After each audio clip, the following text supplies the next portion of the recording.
Olá, eu sou a Silvana E eu sou a Rafa. e bem-vindos ao terceiro episódio do nosso podcast Pode Incomodar. Hoje trazemos dois convidados muito especiais, estudantes da Universidade do Minho, que nos vêm falar sobre violência policial no Brasil.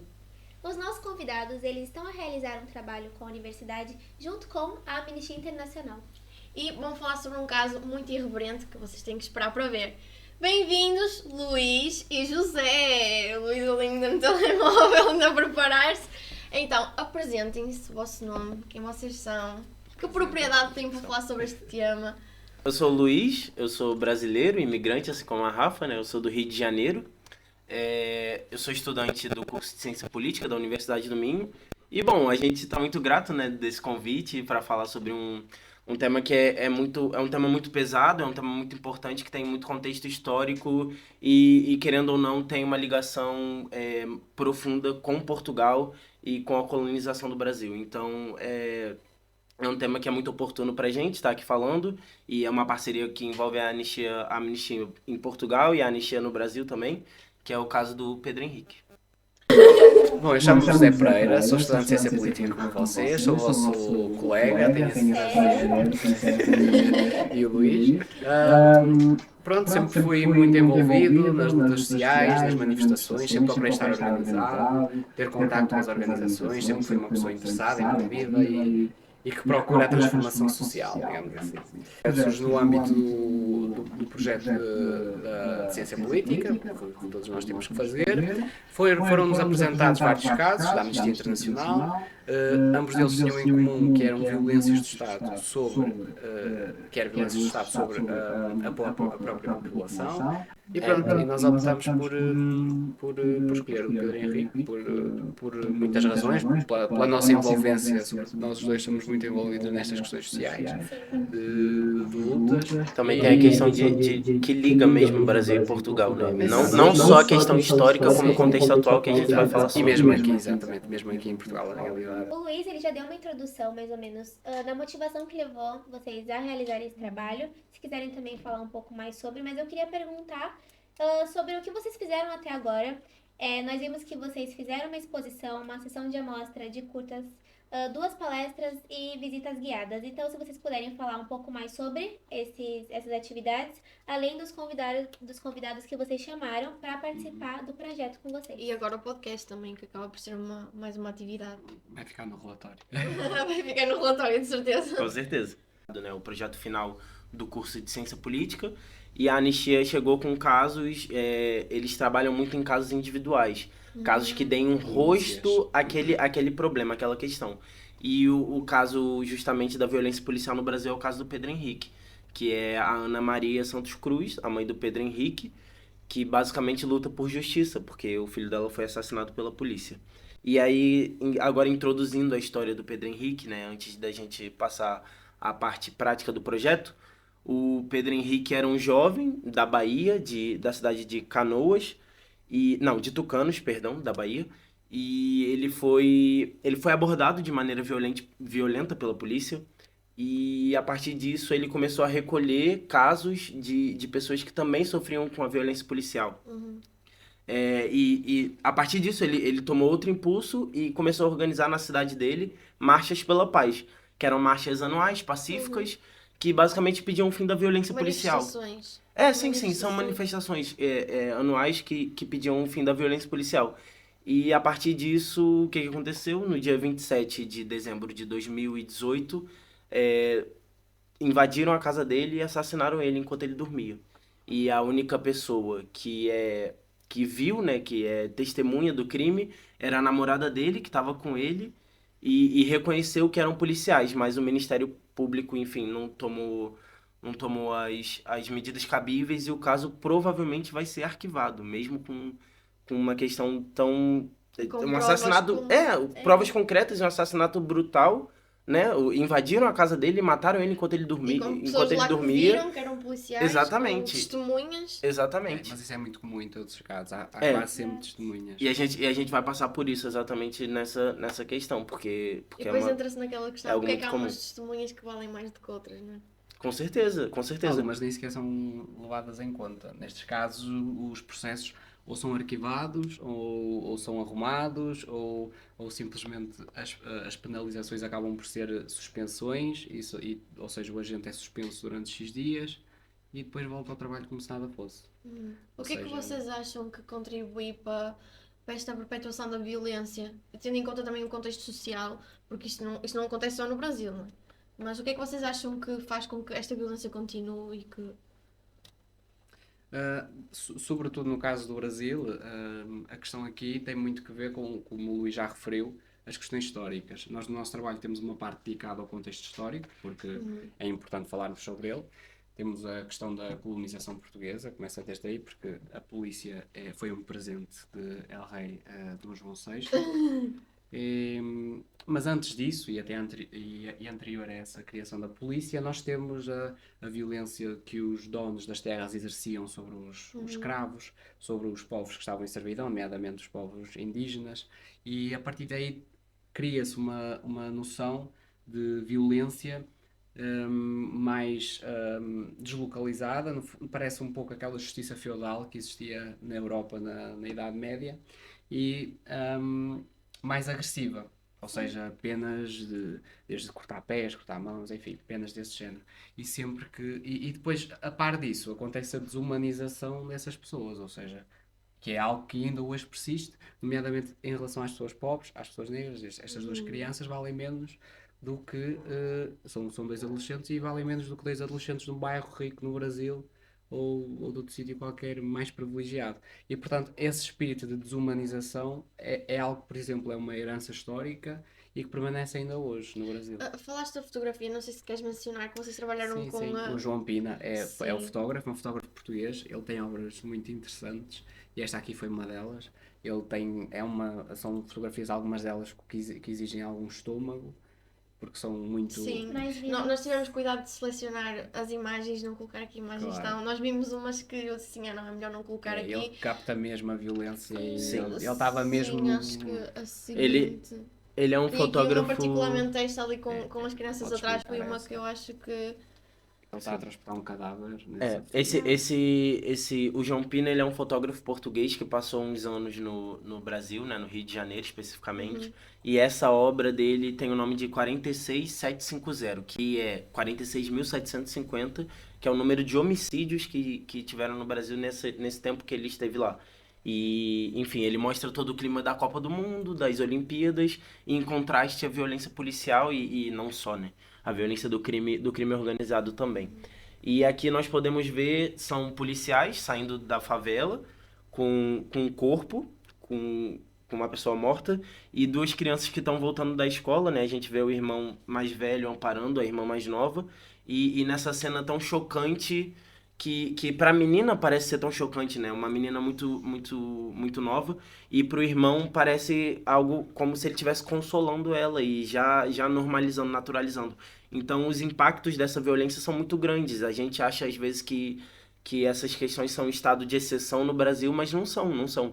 É muito comum você estar deparado com essa violência o tempo todo, principalmente se você for de áreas pobres do Rio de Janeiro, da Bahia. A Bahia é o estado onde a polícia mais mata no Brasil atualmente. Antigamente era o Rio de Janeiro está em segundo lugar.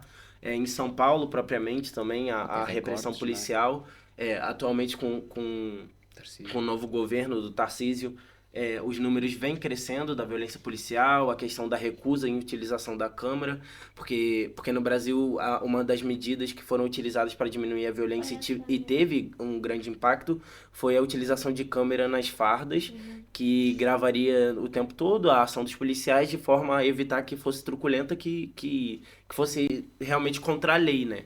E aí, a partir disso, existe toda uma luta interna mesmo na polícia, de muitos policiais que são contra essa questão das câmeras e coisa assim. Então, o que a gente vê é um estado de normalização completa da barbárie mesmo. São crianças que são mortas e nada é feito. E aí, sobre o trabalho prático, o que a gente queria buscar era trazer essa realidade, mostrar, expor isso para as pessoas que estão aqui em Portugal e não têm contato com essa visão. Então, a gente fez a exposição com o João Pina, que foi feita na Biblioteca Geral da Universidade do Minho. E, posteriormente, a gente fez uma palestra com a amostra de curtas antes, que foram 3 curtas escolhidos para falar sobre a situação do Brasil, e as pessoas que foram chamadas, né, os oradores, foi o professor Alípio Souza Filho, que é um cientista social brasileiro, o André Santana, que é um jornalista há 2 décadas já, e o Cleiton Rodrigues, que também é um professor de ciência política da Federal do Oeste da Bahia. E eles foram, né, por indicação do Fernando Bessa, um professor da Universidade do Minho, de Sociologia, né? Sim. E está muito envolvido com estas lutas e trabalha muito nesse sentido. O trabalho dele incide muito sobre estas dinâmicas do capitalismo, das desigualdades. Eu tenho aqui as páginas que vocês podem seguir do vosso projeto, que é a Justiça Já UM, e a da Amnistia Internacional, que é como vocês estão a trabalhar, como seguir essas páginas. Se vocês querem acompanhar os projetos, as atividades que o Luís e o José estão a desenvolver, também para ajudar, o caso que vocês têm que falar mais um bocadinho desse caso.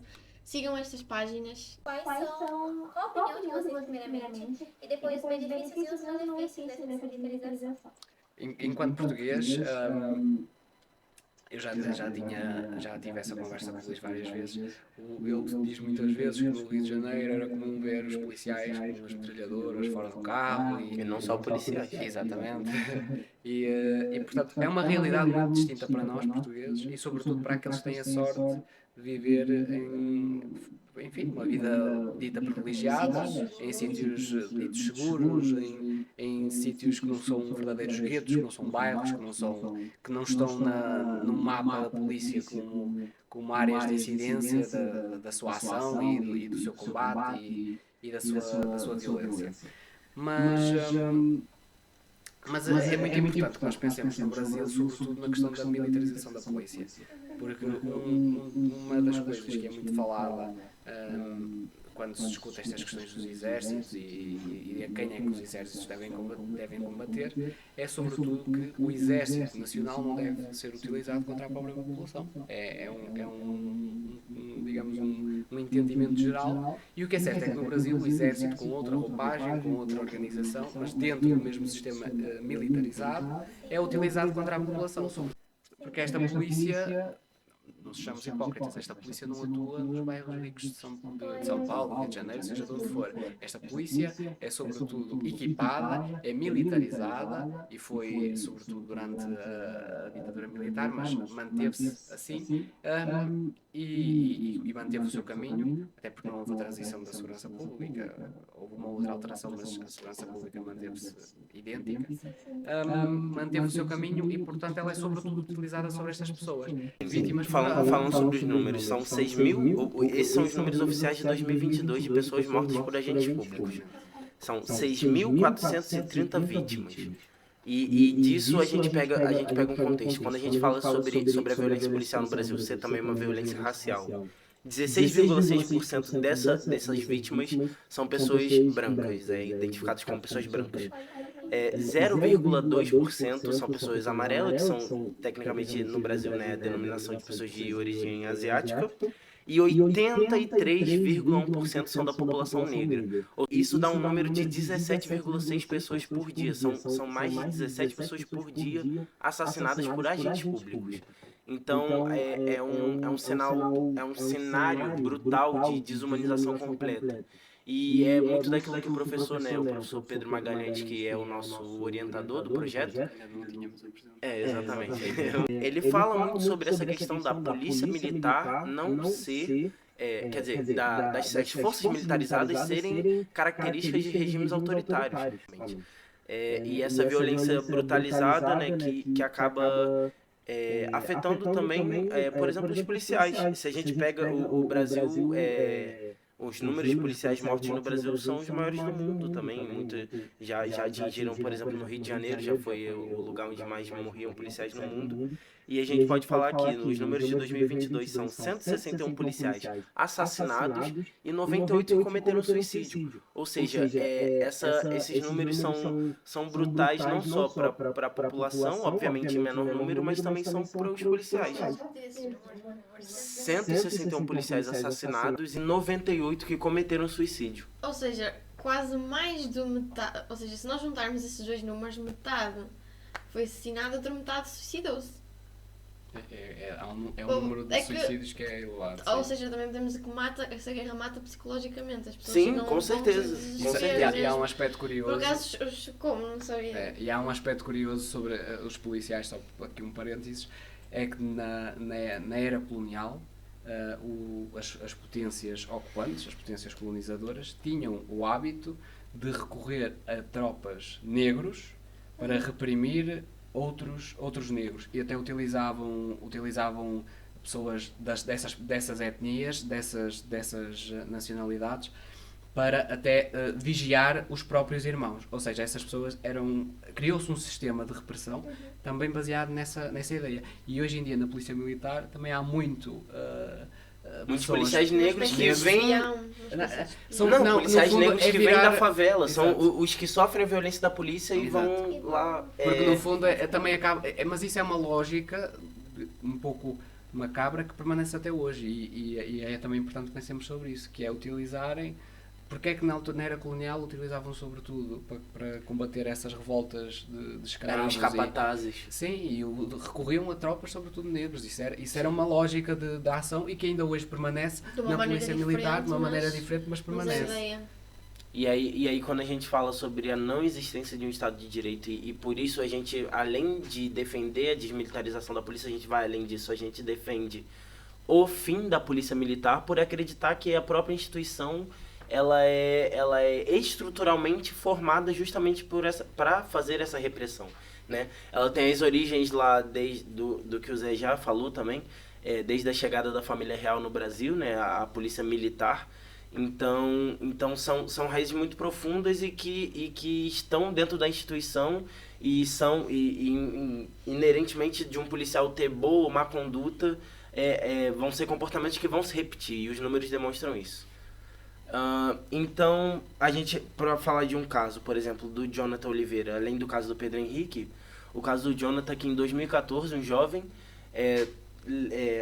estava tendo uma operação na favela, na comunidade onde ele vivia, e ele foi assassinado com tiros nas costas, ou seja, ele não tinha nada a ver com aquilo, com a operação, nada a ver com o crime organizado, ele era uma criança, um adolescente, e foi assassinado por um policial com tiros nas costas, e a mãe dele lutou durante 10 anos, e nesse ano de 2024, fizeram o julgamento do policial, que é reconhecidamente um assassino, e o veredito foi de que ele matou, mas não foi intencional. Ou seja, Depois de 10 anos. depois de 10 anos uma mãe recebe essa de resposta. luta, exatamente. E aí e o vídeo é fortíssimo, ela cai em lágrimas e grita em desespero, porque a realidade é que não existe justiça para essas pessoas no Brasil. Não existe. E depois também é importante que aparecem sempre algumas almas iluminadas que gostam de justificar estes casos. Claro. E nós fizemos uma parte da nossa exposição, nós depois até podemos enviar essa imagem para vocês. Ai, Sim, por sim, nós favor. colocamos na tela. Sim. Em que selecionamos vários casos e fizemos uma montagem, colocamos as caras dessas pessoas. Fizemos isso numa questão de minutos, porque pesquisávamos e apareciam 5 pessoas, 5 crianças, uma mulher e uma mãe que foram assassinadas, um bebê com o bebê no colo. Quer dizer, não pode haver nenhuma justificação possível para isto. Sim. São casos, E casos. quem procura justificar isto só tem uma intenção, que é não discutir o assunto e esconder as verdadeiras razões que sustentam esta violência e esta injustiça permanente entre o Estado brasileiro e, sobretudo, o seu braço armado, um dos seus braços armados, que é a Polícia Militar, e não só, porque depois também temos as milícias que acabam por fazer o trabalho sujo da própria Polícia Militar. E as pessoas pobres, periféricas e negras. E, portanto, o pendor racial e o pendor de classe, muita gente gosta de o esconder porque não o quer discutir, porque sabe que aí é que está o cerne da questão. E tentam esconder mesmo no fato do crime organizado, mas muitas vezes existe o conluio entre a polícia e o próprio crime organizado, e Claro. para além disso, o número de vítimas que são inocentes e muitas vezes a mídia mesmo faz o papel de estigmatizar essas vítimas, de declarar elas como culpados ou como suspeitos. A pessoa imediatamente assassinada pela polícia já é dada como suspeita. Os programas Independente, Cidade os famosos, Alerta e essas coisas. os famosos programas Pinga Sangue no Brasil, que fazem todo um sensacionalismo em cima disso, né? Porque se lucra em cima Claro. dessa desgraça, dessa tragédia. e eles conseguem convencer a própria população que sofre essa violência de que a polícia tá ao lado deles. Eles próprios também pensam que é benéfico para eles, então acaba por às vezes... O problema é o sistema, não é? Propriamente, não é culpa, não é pessoa em específico. Até os próprios polícias militares estão inseridos num sistema, às vezes. Sim, a nossa crítica não é aos individual. polícias E a questão não é o por aí, é o sistema. E a crítica ela ideia. não pode ser de uma questão moral. Ela não pode ser de uma questão moral. E as Nunca consequências que tem e as suas razões no terreno. É aquilo que É a sustenta de materialidade. facto, é materialidade, é a realidade. E depois também, só para finalizar este ponto, já não me recordo quem é que falou, mas, por exemplo, o caso da Cracolândia, no Brasil, alguém disse, não me recordo se foi o padre Júlio Lancelotti, não me lembro, que disse que as drogas não caem do céu. Portanto, Exatamente. as drogas entram dentro da... A Cracolândia, se não me engano, é cercada por polícias. É E as cercada drogas por entram. polícias. E as drogas entram lá. Não são plantadas lá, não caem do céu, nem quando chove elas aparecem. Assim como o tráfico de drogas move bilhões, e esses Exatamente. bilhões não estão dentro das favelas com os traficantes. Ou seja, se retroalimenta, né? Exatamente. Também tem ligação com o sistema E a político, própria com o sistema corrupção, judiciário, a quer dizer, corrupção. a corrupção desse próprio sistema. Sim. É.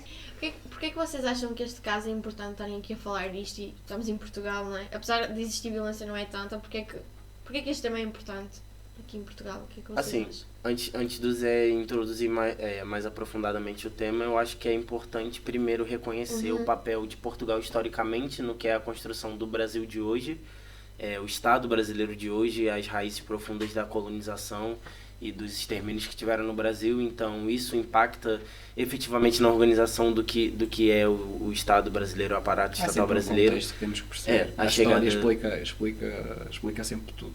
Sim. Exatamente. Ou uma parte considerável, pelo menos. E aí, posteriormente, acaba sendo no que a gente vê o reflexo disso em Portugal, no sentido de a mídia, por exemplo, nos últimos anos, com o discurso anti-imigração, por exemplo, ou a profunda crise da imigração e coisas do tipo, associando a imigração à falta de segurança, quando necessariamente os números dizem o contrário. Nada comprova isso. Foi Na a realidade, direita que provocou essa Esse insegurança. ódio, né? E foi normalizado. Isso foi normalizado quando a comunicação social começa a ser pautada pela extrema-direita e começa a normalizar esse tipo de discurso. Isso acaba sendo engendrado na sociedade. É o famoso, né, que a gente estuda na ciência política, o agenda setting. Eles escolhem sobre o que a gente vai falar. Ainda hoje, apesar das redes sociais, é assim. Exatamente. E aí os números mostram que dos últimos anos para cá o número de imigrantes presos só tem diminuído. A realidade é que essas acusações e esses grandes problemas aterrorizantes, a islamização de Portugal, esses discursos neonazistas, racistas, baseados em supremacia racial, supremacia branca. Protegidos pela polícia, também é importante dizê-lo. Exatamente, e isso acaba sendo, se a gente não aprofundar essa discussão, a realidade que vai ter em Portugal é um crescimento da violência policial inerentemente. E basta olharmos para vai os casos que afetar, têm acontecido, violência vai afetar nas primeiro as pessoas imigrantes, Sim. racializadas, os portugueses racializados, os portugueses ciganos, de etnia cigana, os portugueses negros, enfim, e aí disso vai escalando uma hora ou outra, né? E são muitas injustiças que a gente vê, né? Vários casos, não só questões raciais, aliás, tudo, né, é envolvido, mas, por exemplo, questões de mulheres que são assediadas também, e só por ser imigrantes ou E a questão também... da violência doméstica, não é? A Exato. abordagem que a polícia às vezes A tem nesses abordagem casos. você fica assim, de cara com as coisas que você vê. Então, realmente é uma pauta muito, muito importante. Como se a culpa fosse do outro, quando o outro é que Sim, está a ser vítima. tem acontecido em muitos casos de imigrantes, a polícia é chamada e tenta convencer a vítima a não prestar queixa. Claro. Na Universidade do Minho, Aquele caso... uma mulher brasileira levou um soco na boca de um homem Isso é português, Foi. chamou a polícia e a polícia queria convencer ela a não dar queixa do E caso. outra, ele Dentro da retornou- universidade. Ele retornou para a sala dela. Ele está na universidade. Na sala dela. De novo. O que essa mulher... Como ela se sente? Em relação a Exatamente. isso? Mas lá está, é a tal justiça, que eles chamam de justiça seletiva, porque depois também nós, e eu por acaso o Luís também estava lá, fomos ao 25 de Abril em Lisboa e aconteceu uma contra-manifestação e nós vimos a polícia a protegê-los, quer dizer, a polícia, eles levantavam o braço Saudações nazistas. faziam saudações Meu nazistas, como Deus. se nada fosse, orgulhosos, Meu Deus. e a polícia de costas viradas, de braços cruzados, a olhar para nós porque nós é que éramos o perigo. Eu tô em As choque. pessoas que estavam lá a festejar a liberdade e a afirmá-la é que era o perigo. E aquilo que por acaso a Constituição portuguesa proíbe é normalizado. E aliás, tu tens agora, por causa desta impunidade que o Luís falou e desta normalização, tu tens movimentos e há mais força a mobilizar mais pessoas e a serem responsáveis por mais casos de violência. E É que é muito mais fácil nós botarmos a culpa ao outro em coisas que são visíveis, não é? Mas não problema é é que assim, estas- é um problema muito mais. Claro, e o está problema muito é que- É uma mais questão profundo, é estrutural. E a questão da extrema-direita é justamente essa.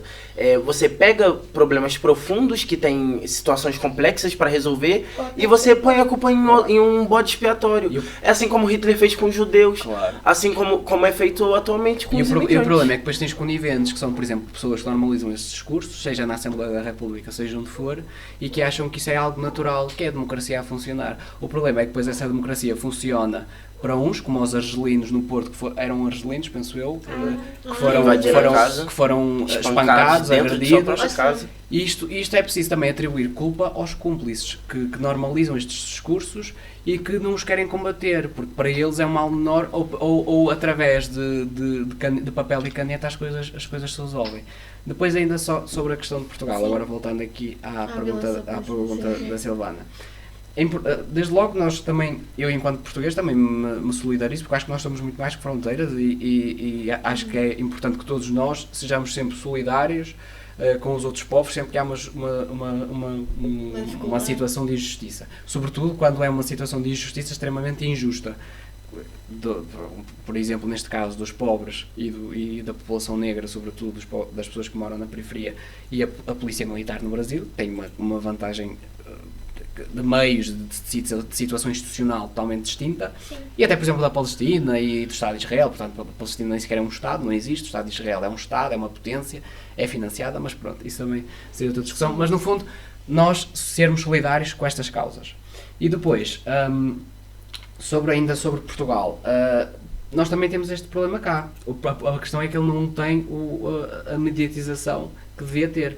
Portugal é considerado dos países com mais violência policial na Europa. Isso é muito chocante. Tu tens autoridades Mesmo. como o Comitê Anti-Tortura do Conselho da Europa que sinalizou Portugal nesse sentido, de casos que não eram resolvidos, não eram devidamente investigados, exames médicos que não eram devidamente feitos, denúncias de pessoas presas de que não eram devidamente levadas em conta, mulheres grávidas que supostamente, não me recordo agora qual é que era o instituto prisional, mas que não tinham as condições asseguradas, e portanto isto existe. E depois também tens casos de pessoas que foram assassinadas, nomeadamente na Cova da Moura, o Ângelo Angoi tinha 17 anos e foi morto pelas costas.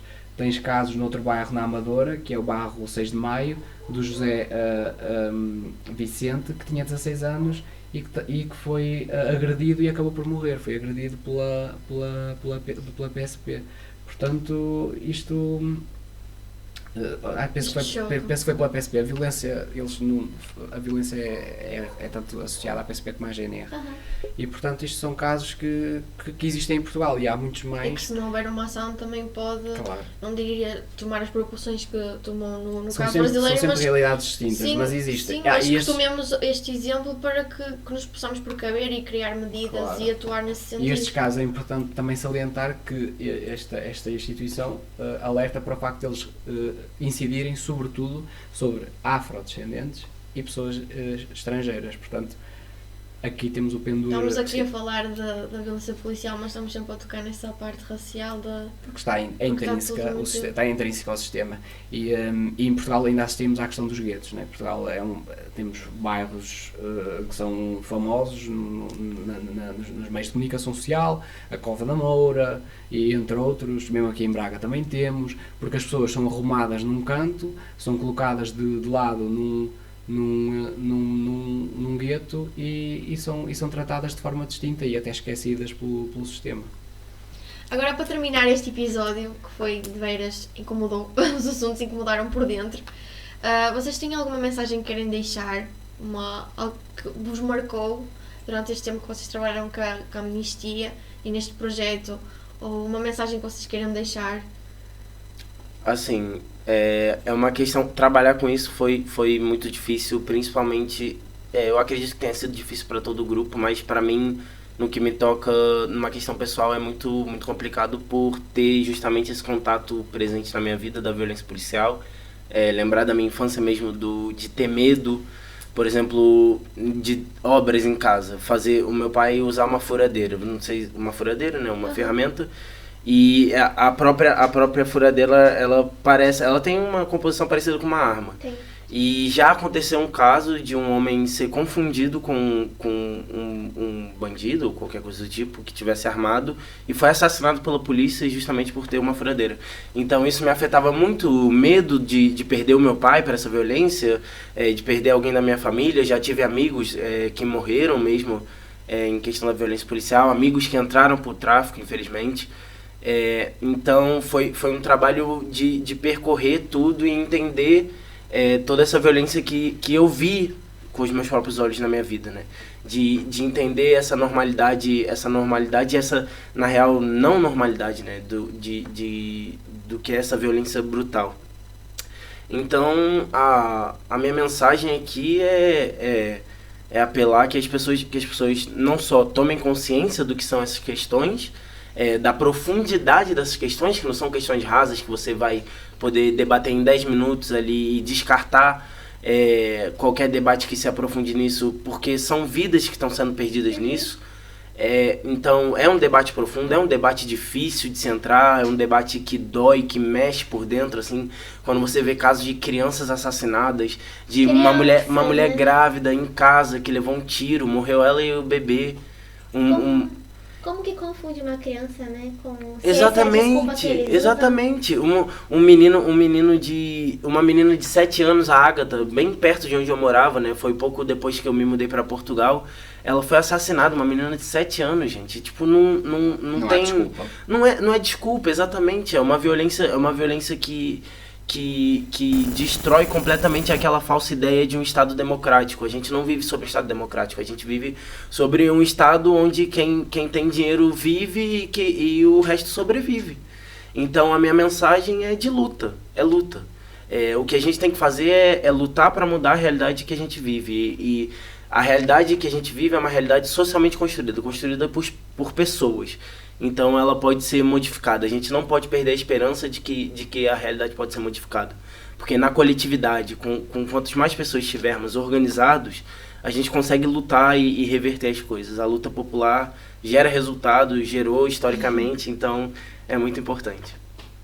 Não, é isso, no fundo, corroborando aquilo que o Luís já disse, e na realidade portuguesa, o objetivo é que, sobretudo a juventude, porque nós somos a força, não é? Mas todos em conjunto, aqueles que trabalham, aqueles que sofrem, que tenhamos essa solidariedade para com essas pessoas, numa sociedade cada vez mais individualista, e esse individualismo serve a alguns e é alimentado por isso mesmo. É importante que nós tenhamos consciência, que nós sejamos solidários, que nós estejamos prontos para lutar por um mundo melhor e façamos por isso todos juntos, e se for possível além fronteiras, lutemos sempre e acreditemos sempre, porque tudo é possível, só é preciso que a gente faça, construa e sem medos, e que não normalizemos aquilo que tem que ser combatido. Pronto, olha, deve ter sido muito importante para vocês terminarem a licenciatura com um trabalho com essa importância mesmo, principalmente para o Luís. E parabéns, assim, de verdade, de coração, pelo jeito que vocês falam sobre, pela dedicação que vocês colocaram nesse trabalho, porque, meu Deus... Trouxeram informações relevantes, Sim. de facto nota-se que estudaram e que procuraram informações sobre o assunto, não estão só aqui a falar. Realmente, E não é para ser uma coisa robotizada, vocês realmente se importam com aquilo que vocês estão falando e transmitiram de uma forma muito, muito boa. Está aqui um episódio um bocadinho mais pensativo, um bocadinho que incomoda. Obrigado a vocês pela oportunidade e por nos terem convidado. Alguns trechos, algumas partes aqui mais sensíveis, mas que têm que ser faladas, porque se não forem faladas vai cair em esquecimento. Isto é um problema que existe, pode não existir. Às vezes nós podemos não ver, mas do outro lado do mundo tem alguém que está a sofrer com isto, então não nos podemos esquecer. Tem que haver estes episódios, estes podcasts e outros programas que falem sobre isto. Eu espero que vocês tenham gostado deste episódio e que tenham refletido sobre isso. Este foi o episódio com o Luís e com o José e eu espero ver-vos no próximo. Obrigado. Não se inscrevam e deixem like e vejo-vos no próximo episódio. Tchau. Tchau.